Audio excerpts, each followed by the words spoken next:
वंदे मातरम, जय हिंद, नमस्कार। मैं हूं अनिल यादव। आपका स्वागत है हमारे यूट्यूब चैनल गुरुजी स्टडी अड्डा चैनल पर।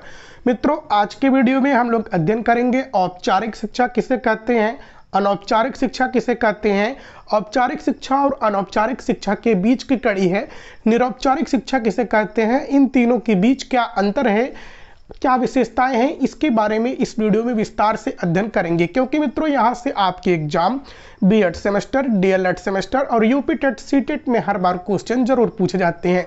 तो चलिए मित्रों, सबसे पहले हम देखते हैं औपचारिक शिक्षा किसे कहते हैं। तो मित्रों, हम बात करें औपचारिक शिक्षा की, तो शिक्षा की ऐसी व्यवस्था जो पहले से सुनियोजित हो, नियमित हो, पहले से इसका उद्देश्य निर्धारित हो, पाठ्यक्रम निर्धारित हो, शिक्षक निर्धारित हो, स्थान निर्धारित हो और इसके लिए मित्रों विद्यालय निर्धारित हो। यानी कि हम बात करें औपचारिक शिक्षा की, तो इसके लिए सब कुछ पहले से प्लानिंग होती है, निर्धारित होती है। तो मित्रों, हम बात करें उदाहरण के स्वरूप पर, जैसे कि मित्रों औपचारिक शिक्षा हमको कहाँ मिलती है, औपचारिक शिक्षा हमको मिलती है विद्यालय में।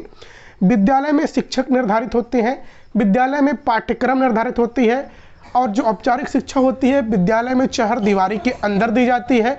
पाठ्यक्रम निर्धारित होता है, शिक्षक निर्धारित होता है, आपका समय निर्धारित होता है, आपके शिक्षण संस्थान निर्धारित होते हैं और मित्रों आपको प्रमाण पत्र दिया जाता है। यह महत्वपूर्ण है कि आपको प्रमाण पत्र दिया जाता है, परीक्षाएं ली जाती है, मूल्यांकन की जाती है।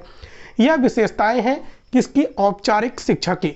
अब मित्रों वहीं पर हम बात करें अनौपचारिक शिक्षा की, तो ध्यान दीजिए मित्रों, जो अनौपचारिक शिक्षा है, अनौपचारिक शिक्षा की ऐसी व्यवस्था है, यह शिक्षा हमें समाज में किसी के द्वारा, किसी भी व्यक्ति के द्वारा कहीं भी मिल सकता है, कोई भी स्थान निर्धारित नहीं होता है।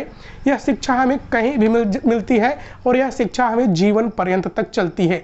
जबकि मित्रों जो औपचारिक शिक्षा थी, यह जीवन पर्यंत नहीं मिलती है, यह व्यावसायिक शिक्षा होती है।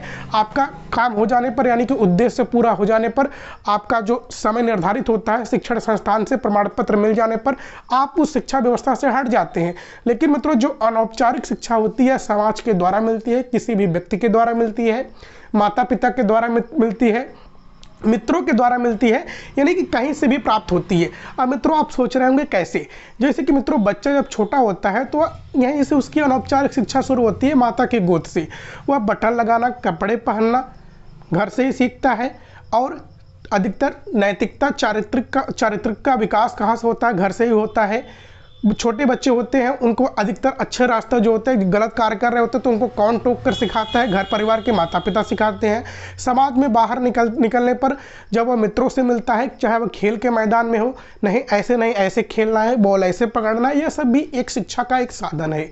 यानी कि जो शिक्षा हमें समाज से मिलती है या हमें स्कूल से बाहर मिलती है, कोई समय निश्चित नहीं होता है, कोई स्थान निश्चित नहीं होता है, कोई पैलेस निश्चित नहीं होता है, कोई आपको प्रमाण पत्र नहीं दिया जाता है, ऐसी शिक्षा व्यवस्था को हम अनौपचारिक शिक्षा व्यवस्था कहते हैं। जैसे कि मित्रों हम कहीं पर जा रहे होते हैं तो हम एक पता दिखाते हैं कि आगे वाला रास्ता या आगे वाला होटल किधर जाएगा, तो कोई भी व्यक्ति हमें बता देता है कि आगे से जाकर लेफ्ट ले लीजिए या रास्ता वहीं पर जाएगा। तो यह जो शिक्षा उस व्यक्ति के द्वारा मिली या कैसी है, यह अनौपचारिक शिक्षा है, समाज के द्वारा मिले, दूसरे व्यक्तियों के द्वारा मिली, कोई समय निश्चित नहीं था, कोई भी व्यवस्था निश्चित नहीं थी। तो यह अनौपचारिक शिक्षा है। और जो औपचारिक शिक्षा होती है इसमें सब कुछ निश्चित होता है, यह विद्यालय में दी जाती है। अनौपचारिक शिक्षा समाज से कहीं से भी किसी भी व्यक्ति के द्वारा मिलती है। अनौपचारिक शिक्षा जीवन पर्यंत तक चलती है। अब हम मित्रों बात कर लेते हैं निरौपचारिक शिक्षा क्या है, सबसे महत्वपूर्ण है। औपचारिक शिक्षा और अनौपचारिक शिक्षा के बीच की कड़ी है निरौपचारिक शिक्षा। अब आप सोच रहे होंगे कैसे, ध्यान दीजिए मित्रों, जो औपचारिक शिक्षा निरौपचारिक शिक्षा के बीच की कड़ी है निरौपचारिक शिक्षा।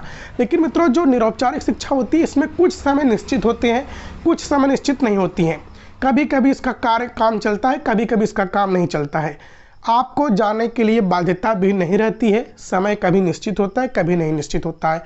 अब आप सोच रहे होंगे कैसे, जैसे कि मित्रों देखिए ग्राम में या गाँव में विभिन्न योजनाएं चलाई जाती हैं, परिवार नियोजन कार्यक्रम चलाए जाते हैं। परिवार नियोजन कार्यक्रम के द्वारा लोगों को जागरूक किया जाता है। लेकिन यह कार्यक्रम रोज नहीं चलाया जाता है सरकार के द्वारा, कभी कभी चलाया जाता है। कैसी शिक्षा है, निरौपचारिक शिक्षा है। दूरस्थ शिक्षा या हम कह लें एडुसेट के माध्यम से शिक्षा, या हम कह लें जो आप वीडियो देख रहे हैं यूट्यूब के माध्यम से शिक्षा, वीडियो उन्हें अपलोड कर दिया है। आप जब मन कहे जब चाहे तब आप देख सकते हैं, जब आपका मन ना करे तो नहीं देख सकते हैं। कोई भी निर्धारित नहीं है कब आपकी वीडियो आएगी, कब आप देखेंगे, कब आप पढ़ेंगे, यानी कुछ निर्धारित है कुछ निर्धारित नहीं है। कभी कभी सरकार के द्वारा योजनाएं चलाई जाती हैं, स्वच्छता अभियान चला जाते हैं, जागरूकता अभियान चला जाती है। कुछ अभियान समय पर निर्धारित होते हैं, आपकी मर्जी होती है तो आप जाते हैं, नहीं मर्जी होती तो नहीं जाते हैं। या कैसी शिक्षा? निरौपचारिक शिक्षा है। निरौपचारिक शिक्षा मित्रों प्रौढ़ शिक्षा का भी एक कार्य करती है। जो प्रौढ़ शिक्षा होती है, प्रौढ़ शिक्षा निरौपचारिक शिक्षा के अंतर्गत आती है। क्यों मित्रों? क्योंकि जो जनता के अधिकतर व्यक्ति होते हैं उनको साक्षर बनाने के लिए प्रौढ़ शिक्षा व विभिन्न शिक्षा कार्यक्रम चलाए जाते हैं, जो कि इसमें व्यक्ति जब चाहे, जब खाली हो तब जाकर पढ़ सकता है, और जब चाहे तो वहाँ से अपना ज्ञान अर्जन कर सकता है। यानी कि कुछ निर्धारित होते हैं, कुछ नहीं निर्धारित होते हैं। इसी को हम निरौपचारिक शिक्षा कहते हैं। तो मित्रों वीडियो अच्छा लगा हो तो लाइक कीजिएगा, चैनल पर पहली बार आए हो तो सब्सक्राइब कीजिएगा। जय हिंद, जय भारत, वंदे मातरम।